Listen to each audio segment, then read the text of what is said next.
Halo semuanya. Quotes yang bagus adalah ucapan yang bisa menangkap ide besar dalam kata-kata yang sederhana.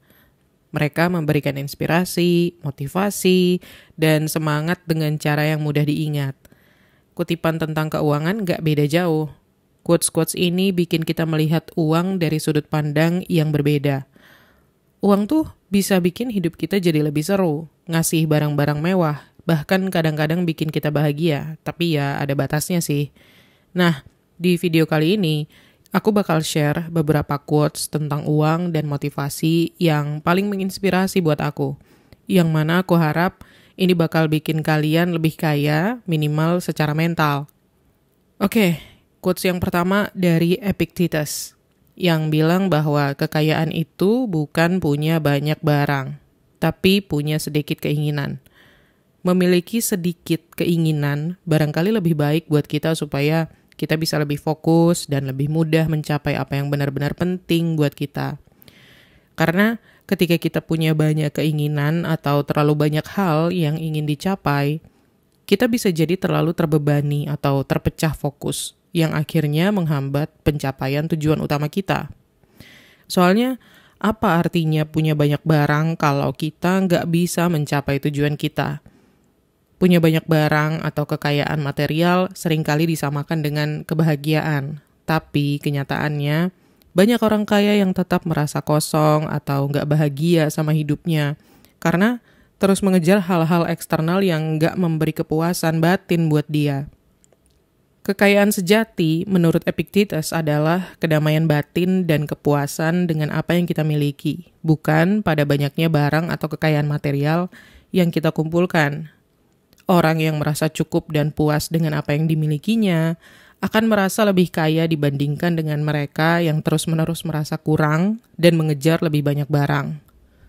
Misalnya, seorang petani sederhana yang hidup di pedesaan dengan tanah pertaniannya sendiri, menghasilkan makanan yang cukup untuk keluarganya, dan menikmati waktu bersama keluarganya.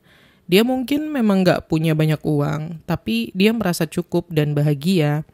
Sementara itu, seorang pengusaha kaya yang terus-menerus mengejar uang lebih banyak dan merasa cemas karena persaingan bisnis, mungkin merasa kurang damai dan lebih stres daripada si petani. Meskipun si pengusaha secara material lebih kaya. Next, quotes yang kedua, ini dari Daniel Kahneman. Dia bilang, uang nggak membeli kebahagiaan, tapi kekurangan uang pasti membeli penderitaan. Daniel Kahneman ini seorang psikolog pemenang Nobel. Dia menekankan bahwa uang nggak bisa secara langsung membeli kebahagiaan. Kayak misalnya, punya banyak uang nggak otomatis membuat kita merasa bahagia setiap saat.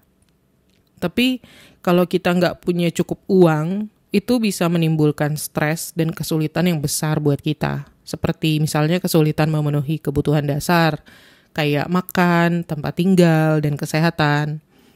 Jadi, sementara uang gak bisa membeli kebahagiaan, kekurangan uang bisa menciptakan penderitaan yang nyata.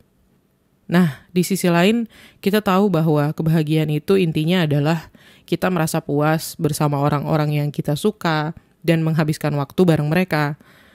Memang ada kesenangan yang lain juga, tapi itu yang dominan. Jadi, kalau kalian mau memaksimalkan kebahagiaan diri kalian bakal harus ngelakuin hal-hal yang berbeda. Intinya, kita nggak seharusnya menganggap kebahagiaan sebagai pengganti kesejahteraan. Itu dua hal yang beda banget. Kesejahteraan adalah kondisi di mana kebutuhan dasar kita terpenuhi dan kita hidup dalam kenyamanan relatif. Sementara kebahagiaan adalah perasaan subjektif yang berasal dari pengalaman pribadi dan relasional. Meskipun kesejahteraan finansial bisa membantu menciptakan kondisi yang mendukung kebahagiaan, itu nggak sama dengan kebahagiaan itu sendiri. Intinya, kebahagiaan sejati lebih dari sekedar kesejahteraan finansial. Itu adalah keseimbangan antara memiliki cukup uang, hubungan yang baik, dan menjalani kehidupan yang bermakna dan memuaskan. Jadi contoh misalnya, ada seseorang yang punya pekerjaan dengan gaji yang cukup, tapi penuh tekanan. Dia mungkin memilih untuk mengambil pekerjaan dengan gaji yang lebih rendah, tapi dengan waktu kerja yang lebih fleksibel, dan lingkungan kerja yang lebih menyenangkan, lebih sehat buat mentalnya. Dengan waktu ekstra yang dia miliki, dia bisa melakukan hal-hal yang dia sukai, seperti misalnya berkebun, berolahraga, atau sekedar bersantai dengan teman-temannya, melakukan hobi-hobinya, yang semuanya berkontribusi pada kebahagiaan yang lebih besar buat orang tersebut. Lanjut, quotes yang ketiga dari Maya Angelou. Dia bilang, kamu hanya bisa menjadi hebat di sesuatu yang kamu cintai. Jangan jadikan uang sebagai tujuanmu. Lebih baik kejar hal-hal yang kamu suka, dan lakukan itu dengan sangat baik, sampai orang-orang gak bisa melepaskan pandangannya dari kamu. Pelajarannya di sini, kalau yang aku tangkap ya, penting untuk kita mencintai apa yang kita kerjakan kalau kita ingin mencapai keunggulan.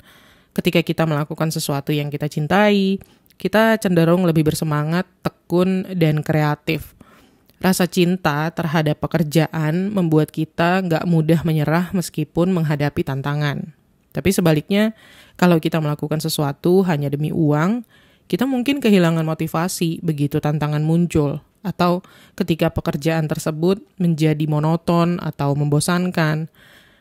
Uang seharusnya dilihat sebagai alat, bukan tujuan.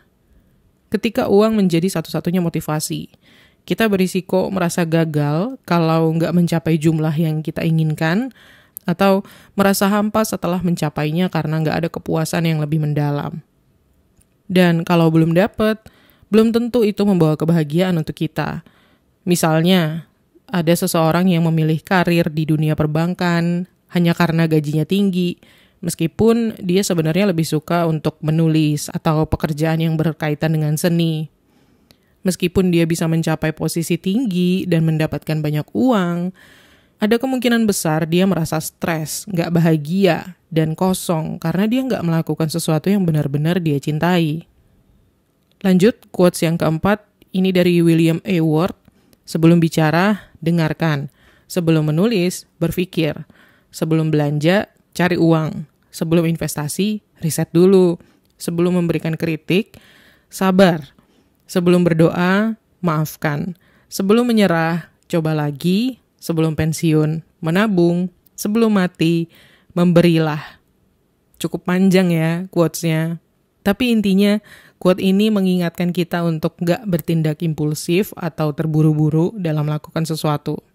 Setiap tindakan, mau itu kecil ataupun besar, itu semua memerlukan pertimbangan yang matang untuk meminimalkan risiko dan dampak negatif.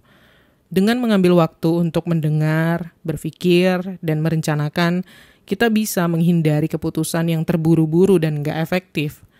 Termasuk dalam keputusan keuangan yang besar seperti investasi. Banyak orang terjebak dalam investasi bodong atau kehilangan uang karena nggak melakukan riset yang cukup. Riset membantu kita memahami potensi risiko dan keuntungan, sehingga kita bisa membuat keputusan yang lebih bijak. Banyak orang cenderung fokus pada keuntungan jangka pendek, tanpa memikirkan dampak jangka panjangnya. Kutipan ini mengajarkan kita bahwa dengan berpikir jangka panjang, kita bisa membuat keputusan yang lebih baik dan lebih bermanfaat untuk masa depan kita. Contohnya, dalam keuangan pribadi, lebih baik menabung dan berinvestasi secara konsisten daripada menghabiskan semua uang untuk kepuasan instan. Seseorang yang menabung untuk pensiun atau masa depan anak-anaknya akan merasa lebih aman secara finansial di kemudian hari, dibandingkan dengan mereka yang hidupnya hanya untuk hari ini tanpa mempertimbangkan masa depan. Next, quote yang kelima. Orang kaya investasi di waktu, orang miskin investasi di uang. Ini quotes dari Warren Buffett. Maksudnya adalah orang miskin biasanya fokus pada bekerja keras untuk mendapatkan uang. Mereka menukar waktu mereka untuk uang, biasanya pekerjaan yang memerlukan jam kerja panjang. Ini berarti penghasilan mereka terbatas oleh jumlah waktu yang bisa mereka kerjakan. Mereka sering terjebak dalam siklus kerja keras hanya untuk memenuhi kebutuhan sehari-hari dan jarang punya waktu atau uang untuk diinvestasikan. Contohnya, seorang pekerja pabrik yang bekerja 12 jam sehari dengan upah per jam. Meskipun dia bekerja keras, penghasilannya hanya cukup untuk kebutuhan sehari-hari, kayak makan, tempat tinggal, dan transportasi. Dia nggak punya sisa uang untuk diinvestasikan, dan kalau dia berhenti bekerja, pendapatannya langsung hilang. Sementara Orang kaya berinvestasi di waktu. Orang kaya memahami nilai waktu dan bagaimana menggunakannya dengan bijak. Mereka cenderung menginvestasikan uang mereka untuk bekerja bagi mereka. Mungkin itu melalui bisnis, saham, properti, atau investasi lain yang bisa menghasilkan pendapatan pasif. Hal itu memungkinkan mereka untuk mendapatkan uang tanpa harus menukar waktu mereka secara langsung, memberi mereka kebebasan waktu untuk mengejar hal-hal lain yang lebih berharga. Misalnya, seorang pengusaha yang memiliki beberapa properti sewaan. Meskipun dia mungkin menghabiskan waktu di awal untuk mencari dan membeli properti. Setelah properti itu disewakan, dia mendapatkan penghasilan setiap bulan tanpa harus bekerja terus-menerus. Dia memanfaatkan waktu yang dia miliki untuk mencari peluang investasi lain atau bahkan menikmati waktu luangnya. Lanjut, quotes yang ke-6 dari George Lorimer yang mengatakan bahwa memiliki uang dan barang yang bisa dibeli dengan uang itu bagus. Tapi sesekali cek deh, jangan sampai kehilangan hal-hal yang gak bisa dibeli dengan uang. Mengejar kekayaan tanpa batas bisa membuat kita kehilangan hal-hal yang jauh lebih berharga dan gak tergantikan. Harga diri, hubungan kita dengan orang lain, orang-orang terdekat, respect, kesehatan mental, martabat, dan kebebasan, itu semua adalah aset yang lebih berharga daripada uang. Nah, dalam usaha untuk mendapatkan uang, beberapa dari kita mungkin tergoda untuk melakukan hal-hal yang bertentangan dengan nilai-nilai kita. Misalnya berbohong, menipu, korupsi, kolusi, nepotisme, atau melakukan hal-hal yang gak etis lainnya.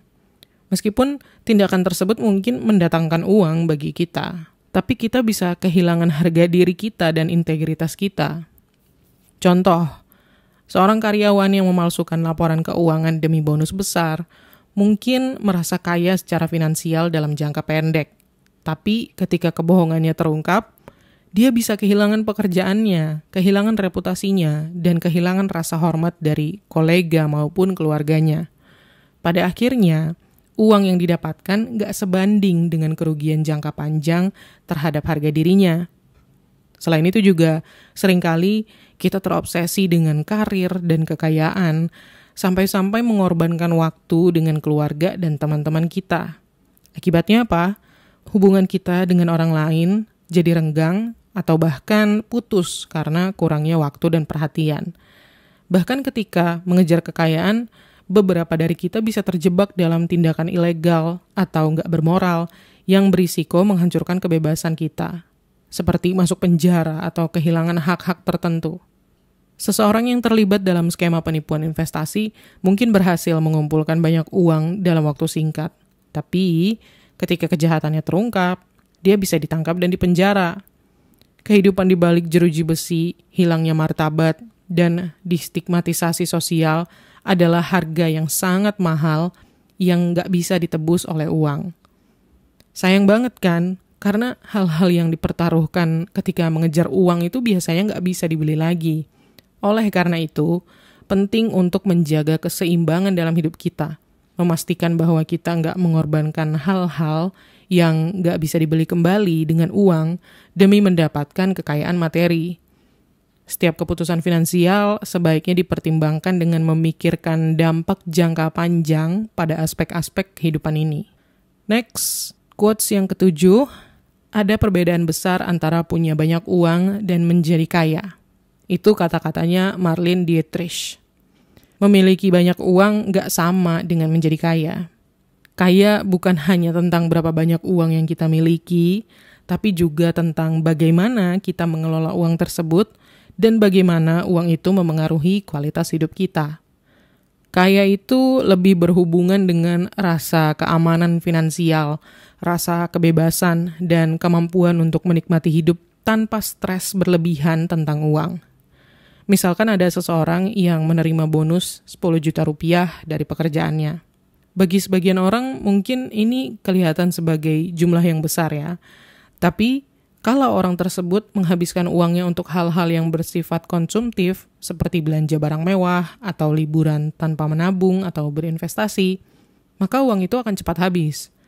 Sebaliknya, Kalau orang tersebut menggunakan sebagian uangnya untuk investasi, menabung, atau memulai usaha kecil, dia mulai membangun pondasi kekayaan yang sebenarnya. Ini menunjukkan perbedaan antara sekedar punya uang dan menjadi kaya. Selain itu, kaya juga mencakup aspek-aspek non-finansial seperti kesehatan, kebahagiaan, hubungan yang baik, dan kepuasan hidup.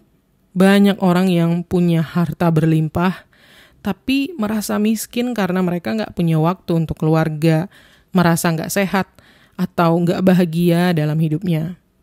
Misalnya, seorang pebisnis yang sukses mungkin punya rumah yang besar, punya mobil mewah, dan uang di rekening. Tapi kalau dia selalu stres, nggak punya waktu buat keluarganya, atau nggak merasa puas dengan hidupnya, maka kekayaan finansialnya nggak sepenuhnya membuat dia merasa kaya.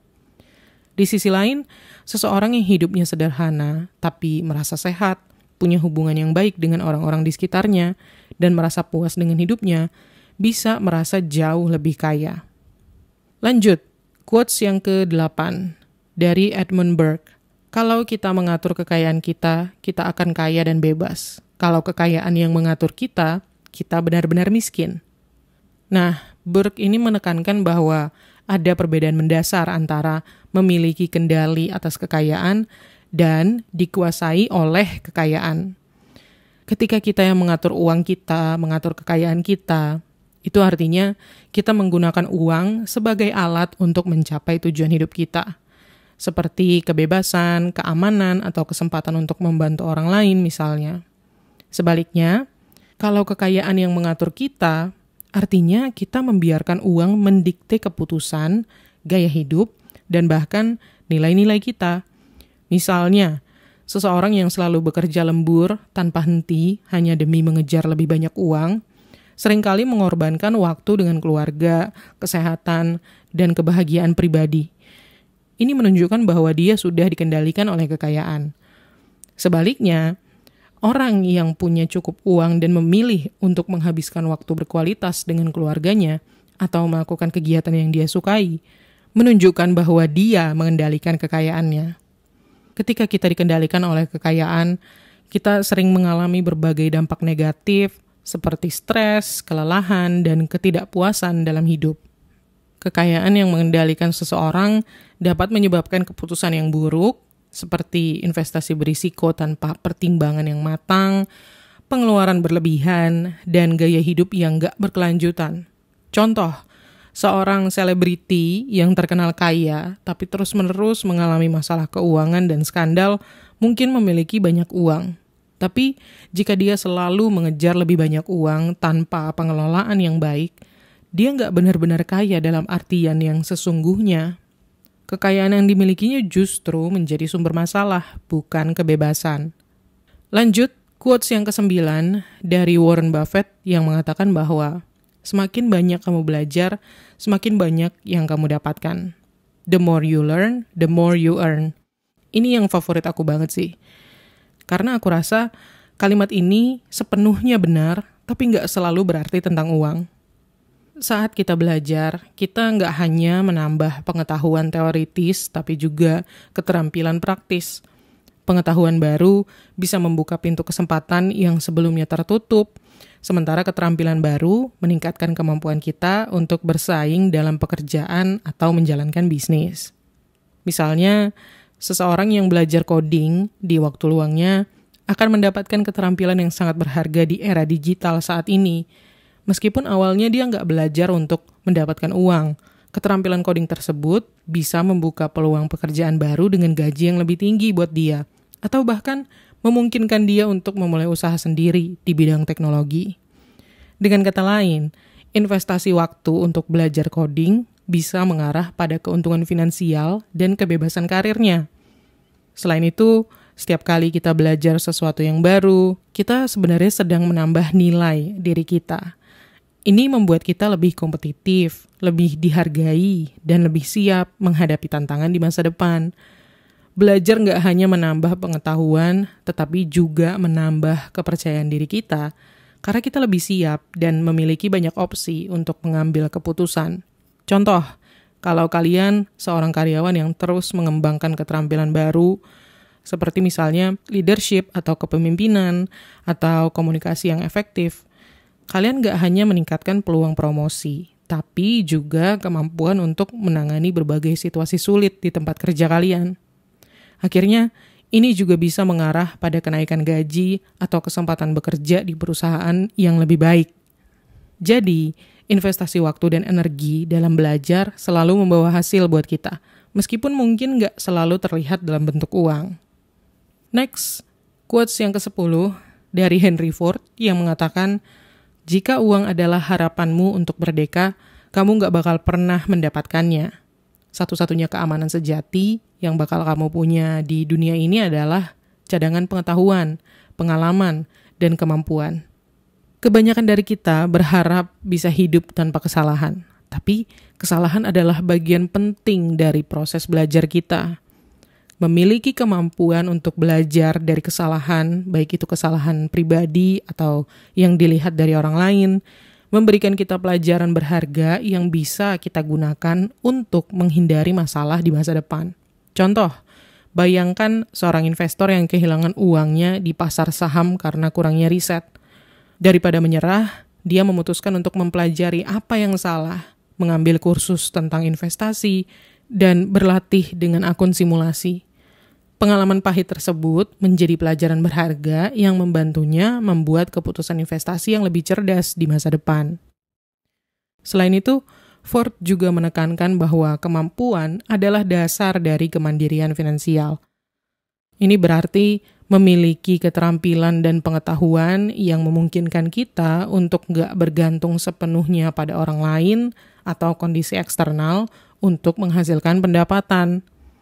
Misalnya, seseorang yang memiliki keterampilan teknis seperti coding, atau desain grafis, atau menulis, bisa menghasilkan uang dengan berbagai cara, mulai dari bekerja di suatu perusahaan atau menjadi freelancer. Hal ini memberi mereka fleksibilitas dan kontrol yang lebih besar atas hidup mereka dibandingkan dengan orang lain yang hanya mengandalkan gaji tetap tanpa keterampilan tambahan. Jadi, daripada hanya fokus pada mencari uang, penting bagi kita untuk terus belajar dan mengembangkan diri agar kita siap menghadapi apapun yang datang di masa depan. Oke, semoga bermanfaat dan seperti biasa, terima kasih udah nonton. Klik tombol like dan subscribe kalau kalian suka video ini dan sampai ketemu lagi di tips menuju kekayaan berikutnya.